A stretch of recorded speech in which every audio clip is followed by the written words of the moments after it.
Hello everyone, रघुवर GK में आप सभी का स्वागत है। आज है 8 जुलाई 2022 और 8 जुलाई 2022 से संबंधित जितने भी करेंट अफेयर्स के महत्वपूर्ण प्रश्न हैं उनका डिस्कशन हम इस वीडियो में करेंगे। लास्ट में मैं आपसे प्रश्न भी पूछूंगा, तो आप वीडियो को अंत तक देखें और वीडियो पसंद आए तो चैनल को सब्सक्राइब जरूर करें। तो चलिए आज का क्लास हम स्टार्ट करते हैं। हमारा पहला प्रश्न है, हाल ही में किस राज्य सरकार ने श्रमिकों के लिए मिशन कुशल कर्मी की शुरुआत की है? हाल ही में किस राज्य सरकार ने श्रमिकों के लिए मिशन कुशल कर्मी की शुरुआत की है? तो इस प्रश्न का सही उत्तर हो जाएगा ऑप्शन ए, दिल्ली सरकार ने। तो दिल्ली सरकार ने आपका श्रमिकों के लिए मिशन कुशल कर्मी की शुरुआत की है। श्रमिकों को कुशल बनाने के लिए दिल्ली सरकार ने कौशल विकास के लिए मिशन कुशल कर्मी की शुरुआत की है। उप मुख्यमंत्री मनीष सिसोदिया ने इस कार्यक्रम को लॉन्च किया। अब दिल्ली ने इसकी शुरुआत की है, तो दिल्ली के मुख्यमंत्री कौन हैं? दिल्ली के मुख्यमंत्री आपका अरविंद केजरीवाल हैं। दिल्ली के नए उपराज्यपाल विनय कुमार सक्सेना बने हैं। उसके बाद दिल्ली में शिक्षा गीत इरादा कर लिया हमने लागू हुआ है और 44वें शतरंज ओलंपियाड की ऐतिहासिक मशाल रिले का शुभारंभ प्रधानमंत्री मोदी ने दिल्ली में किया है। चलिए अगला प्रश्न देखते हैं। हमारा अगला प्रश्न है, हाल ही में किस देश के वित्त मंत्री जनार्दन शर्मा ने इस्तीफा दे दिया है? हाल ही में किस देश के वित्त मंत्री जनार्दन शर्मा ने इस्तीफा दे दिया है? तो इस प्रश्न का सही उत्तर होगा ऑप्शन सी, नेपाल। तो नेपाल के वित्त मंत्री जनार्दन शर्मा ने इस्तीफा दे दिया है। अब बात नेपाल की है, तो नेपाल की राजधानी कहाँ है? नेपाल की राजधानी आपका काठमांडू है। नेपाल के राष्ट्रपति कौन है? नेपाल के राष्ट्रपति विद्या देवी भंडारी हैं। मुख्यमंत्री कौन है? तो मुख्यमंत्री आपका शेर बहादुर दुबा हैं। उसके बाद नेपाल की करेंसी क्या है? नेपाल की करेंसी आपका नेपाली रुपया है। नेपाल की संसद का नाम क्या है? तो नेपाल की संसद का नाम राष्ट्रीय पंचायत है। उसके बाद सार्क का मुख्यालय आपका काठमांडू में है। उसके बाद तस्करी को रोकने के लिए भारत और नेपाल ने संयुक्त गश्त करने की घोषणा की है और भारत और नेपाल के बीच सूर्य किरण युद्ध अभ्यास होता है। आप इसे ध्यान रखेंगे, काफ़ी महत्वपूर्ण प्रश्न है कि भारत और नेपाल के बीच सूर्य किरण युद्ध अभ्यास होता है। चलिए अगला प्रश्न देखते हैं। हमारा अगला प्रश्न है, हाल ही में किस केंद्रीय मंत्री ने डिजिटल माध्यम से श्रीनगर में स्वामी रामानुजाचार्य की प्रतिमा स्टैचू ऑफ पीस का अनावरण किया? हाल ही में किस केंद्रीय मंत्री ने डिजिटल माध्यम से श्रीनगर में स्वामी रामानुजाचार्य की प्रतिमा स्टैचू ऑफ पीस का अनावरण किया है? तो इस प्रश्न का सही उत्तर हो जाएगा ऑप्शन डी, गृह मंत्री अमित शाह। तो आपका गृह मंत्री अमित शाह ने स्वामी रामानुजाचार्य की प्रतिमा स्टैचू ऑफ पीस का अनावरण किया है। ऑप्शन डी हमारा सही उत्तर है। चलिए अगला प्रश्न देखते हैं। अगला हमारा 4 नंबर प्रश्न है, हाल ही में किस राज्य में वैज्ञानिक काई चटनी को भौगोलिक संकेत जीआई रजिस्ट्री के लिए प्रस्तुत किया है? हाल ही में किस राज्य में वैज्ञानिक काई चटनी को भौगोलिक संकेत जीआई रजिस्ट्री के लिए प्रस्तुत किया है? तो इस प्रश्न का सही उत्तर हो जाएगा ऑप्शन ए, उड़ीसा। तो उड़ीसा में आपका वैज्ञानिक काई चटनी को भौगोलिक संकेत रजिस्ट्री के लिए प्रस्तुत किया गया है। अब उड़ीसा की बात है, तो उड़ीसा की राजधानी कहाँ है? उड़ीसा की राजधानी आपका भुवनेश्वर है। वर्तमान में उड़ीसा के राज्यपाल कौन है? तो उड़ीसा के राज्यपाल आपका गणेशी लाल हैं। उड़ीसा के मुख्यमंत्री कौन है? तो उड़ीसा के मुख्यमंत्री आपका नवीन पटनायक हैं। उड़ीसा दिवस कब मनाया जाता है? तो उड़ीसा दिवस या उत्कल दिवस आपका 1 अप्रैल को मनाया जाता है। राष्ट्रीय एमएसएमई पुरस्कार 2022 में उड़ीसा को प्रथम पुरस्कार से सम्मानित किया गया। उसके बाद कम दूरी की बैलिस्टिक मिसाइल पृथ्वी 2 का सफल परीक्षण उड़ीसा में किया गया। उड़ीसा को मो बस नामक सार्वजनिक परिवहन सेवा को संयुक्त राष्ट्र लोक सेवा पुरस्कार से सम्मानित किया गया है। उसके बाद कोयला मंत्रालय द्वारा राष्ट्रीय खनिज कांग्रेस 2022 का आयोजन भुवनेश्वर में किया गया है। तो आप इन सभी महत्वपूर्ण पॉइंट्स को ध्यान रखेंगे। चलिए अगला प्रश्न देखते हैं। अगला हमारा 5 नंबर प्रश्न है, हाल ही में किस देश ने तमिलनाडु में कुडनकुलम परमाणु ऊर्जा संयंत्र के लिए तकनीक की आपूर्ति के लिए समझौता पर हस्ताक्षर किया है? हाल ही में किस देश ने तमिलनाडु में कुडनकुलम परमाणु ऊर्जा संयंत्र के लिए तकनीक की आपूर्ति के लिए समझौता पर हस्ताक्षर किया है? तो इस प्रश्न का सही उत्तर हो जाएगा ऑप्शन बी, रूस। तो रूस ने आपका तमिलनाडु में कुडनकुलम परमाणु ऊर्जा संयंत्र के लिए तकनीक की आपूर्ति के लिए समझौता किया है। तो रूस ने किया है। तो रूस की राजधानी कहाँ है? रूस की राजधानी आपका मॉस्को है। उसके बाद रूस के राष्ट्रपति कौन है? तो रूस के राष्ट्रपति व्लादिमीर पुतिन है। प्रधानमंत्री कौन है? तो प्रधानमंत्री आपका मिखाइल मिशुस्तिन है। उसके बाद रूस की करेंसी क्या है? रूस की करेंसी आपका रशियन रूबल है। चलिए अगले प्रश्न को देखते हैं। अगला हमारा 6 नंबर प्रश्न है। हाल ही में किस देश में सरकार ने देश में भीषण सूखे को देखते हुए पो नदी के आसपास के 5 उत्तरी क्षेत्रों में आपातकाल की घोषणा कर दी है? हाल ही में किस देश में सरकार ने देश में भीषण सूखे को देखते हुए पो नदी के आसपास के 5 उत्तरी क्षेत्रों में आपातकाल की घोषणा कर दी है? तो इस प्रश्न का सही उत्तर होगा ऑप्शन सी, इटली। तो इटली सरकार ने आपका देश में भीषण सूखे को देखते हुए पो नदी के आसपास के 5 उत्तरी क्षेत्रों में आपातकाल की घोषणा की है। अब इटली ने इसकी घोषणा की है, तो इटली की राजधानी कहाँ है? इटली की राजधानी आपका रोम है। इटली के राष्ट्रपति कौन है? तो राष्ट्रपति आपका सर्जियो मेटेरिला है। उसके बाद करेंसी क्या है? तो इटली की करेंसी आपका यूरो है। तो आप इसे ध्यान रखेंगे। चलिए अगला प्रश्न देखते हैं। अगला हमारा 7 नंबर प्रश्न है।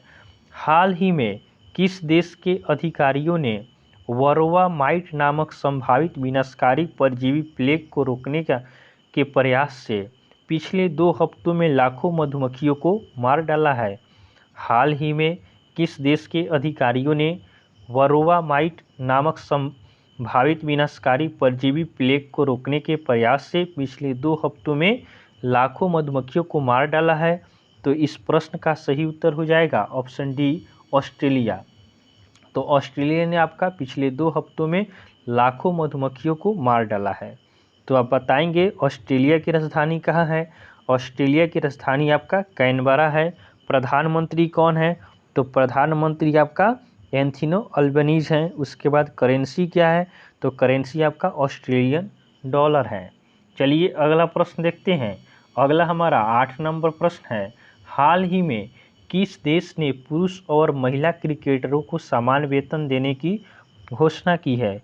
हाल ही में किस देश ने पुरुष और महिला क्रिकेटरों को समान वेतन देने की घोषणा की है?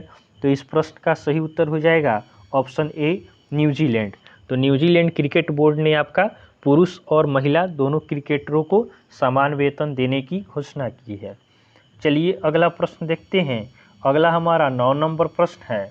हाल ही में राष्ट्रीय कोशिका विज्ञान केंद्र के नए निदेशक कौन बने हैं?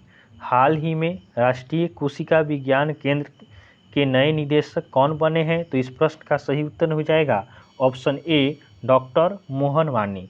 तो डॉक्टर मोहन वानी आपका राष्ट्रीय कोशिका विज्ञान केंद्र के नए निदेशक बन गए हैं। अगला प्रश्न है।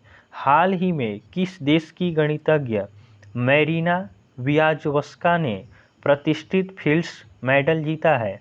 हाल ही में किस देश की गणितज्ञ मैरीना वियाजोव्स्का ने प्रतिष्ठित फील्ड्स मेडल जीता है? तो इस प्रश्न का सही उत्तर हो जाएगा ऑप्शन बी, यूक्रेन। तो ये आपका यूक्रेन की गणितज्ञ है। तो आप बताएंगे यूक्रेन की राजधानी कहाँ है? यूक्रेन की राजधानी आपका कीव है। उसके बाद यूक्रेन के राष्ट्रपति कौन है? तो राष्ट्रपति आपका जेलेंस्की है। करेंसी क्या है? तो यूक्रेन की करेंसी आपका हरविना है। अगला प्रश्न देखते हैं। अगला हमारा 11 नंबर प्रश्न है।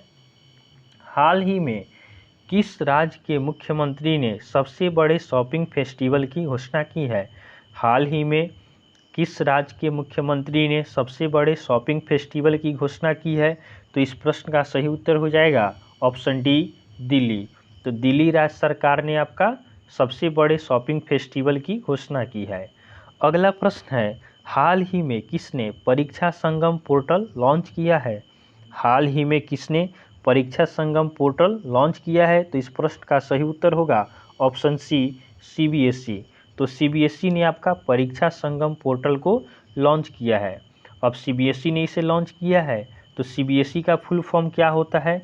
CBSE का फुल फॉर्म आपका central board of secondary education होता है। CBSE का हेडक्वार्टर कहाँ है? तो इसका हेडक्वार्टर न्यू दिल्ली में है। इसके हेड कौन है? तो वर्तमान में CBSE के हेड आपका निधि छिब्बर हैं। चलिए अगले प्रश्न को देखते हैं। अगला हमारा 13 नंबर प्रश्न है। हाल ही में विदेश मंत्री एस जयशंकर ने कहाँ G20 विदेश मंत्रियों के बैठक में भाग लिया है? हाल ही में विदेश मंत्री एस जयशंकर ने कहाँ G20 विदेश मंत्रियों के बैठक में भाग लिया है? तो इस प्रश्न का सही उत्तर हो जाएगा ऑप्शन सी, इंडोनेशिया। तो इंडोनेशिया में एस जयशंकर ने G20 विदेश मंत्रियों के बैठक में भाग लिया है। अब इंडोनेशिया में भाग लिया है तो इंडोनेशिया की राजधानी कहाँ है? इंडोनेशिया की राजधानी आपका जकार्ता है। इंडोनेशिया के राष्ट्रपति कौन है? तो इंडोनेशिया के राष्ट्रपति जोको विडो हैं। उसके बाद इंडोनेशिया की करेंसी क्या है? तो इंडोनेशिया की करेंसी आपका इंडोनेशियन रुपी है। अगला प्रश्न है, हाल ही में ग्रीनको ने स्थायी विज्ञान और तकनीक स्कूल स्थापित करने के लिए किस संस्थान के साथ समझौता की है? हाल ही में ग्रीनको ने स्थायी विज्ञान और तकनीक स्कूल स्थापित करने के लिए किस संस्थान के साथ समझौता किया है? तो इस प्रश्न का सही उत्तर हो जाएगा ऑप्शन डी, ITI हैदराबाद। तो आपका ग्रीनको ने स्थायी विज्ञान और तकनीक स्कूल स्थापित करने के लिए IIT हैदराबाद के साथ समझौता किया है। चलिए अगला प्रश्न देखते हैं। अगला हमारा 15 नंबर प्रश्न है।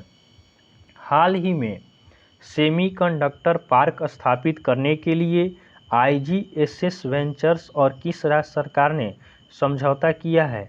हाल ही में सेमीकंडक्टर पार्क स्थापित करने के लिए IGSS वेंचर्स और किस राज्य सरकार ने समझौता किया है? तो इस प्रश्न का सही उत्तर हो जाएगा ऑप्शन बी, तमिलनाडु। तो तमिलनाडु सरकार ने आपका सेमीकंडक्टर पार्क स्थापित करने के लिए IGSS वेंचर्स और तमिलनाडु के साथ समझौता हुआ है। अब तमिलनाडु के साथ समझौता हुआ है तो तमिलनाडु की राजधानी कहाँ है? तमिलनाडु की राजधानी आपका चेन्नई है। तमिलनाडु के राज्यपाल कौन है? तो तमिलनाडु के राज्यपाल RN रवि हैं। उसके बाद तमिलनाडु के मुख्यमंत्री कौन है? तो तमिलनाडु के मुख्यमंत्री आपका MK स्टैलिन है। देखिएगा, तमिलनाडु राज्य सरकार ने 18 दिसंबर को अल्पसंख्यक अधिकार दिवस मनाने की घोषणा की है। उसके बाद तमिलनाडु सरकार ने 14 अप्रैल को समानता दिवस मनाने की घोषणा की है और तमिलनाडु सरकार ने ITI के अपग्रेड के लिए टाटा टेक्नोलॉजी के साथ समझौता किया है। चलिए अगला प्रश्न देखते हैं। अगला हमारा 16 नंबर प्रश्न है जो हमने आपको कल होमवर्क में दिया था कि हाल ही में यायर लैपिड किस देश के 14वें प्रधानमंत्री बने हैं? हाल ही में यायर लैपिड किस देश के 14वें प्रधानमंत्री बने हैं? तो बहुत सारे स्टूडेंट ने इसका सही उत्तर दिया है हमें कमेंट में। इसका सही उत्तर हो जाएगा ऑप्शन सी, इजराइल। तो आपका यायर लैपिड इजराइल के 14वें प्रधानमंत्री बने हैं। चलिए आज के लिए आपका HW का प्रश्न रहेगा।